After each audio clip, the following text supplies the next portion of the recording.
Hello everyone, in this video we will learn how to create filter for selected data in Google Sheet.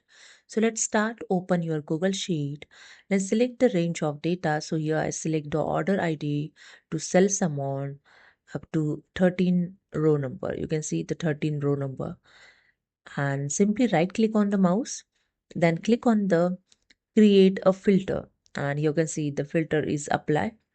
When you filter something here, suppose I just click on the category filter icon and I just filter furniture category, and you can see only this range of data is filter.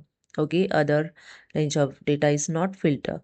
Okay, again click on this drop down arrow category filter and click on the select all three and click on OK.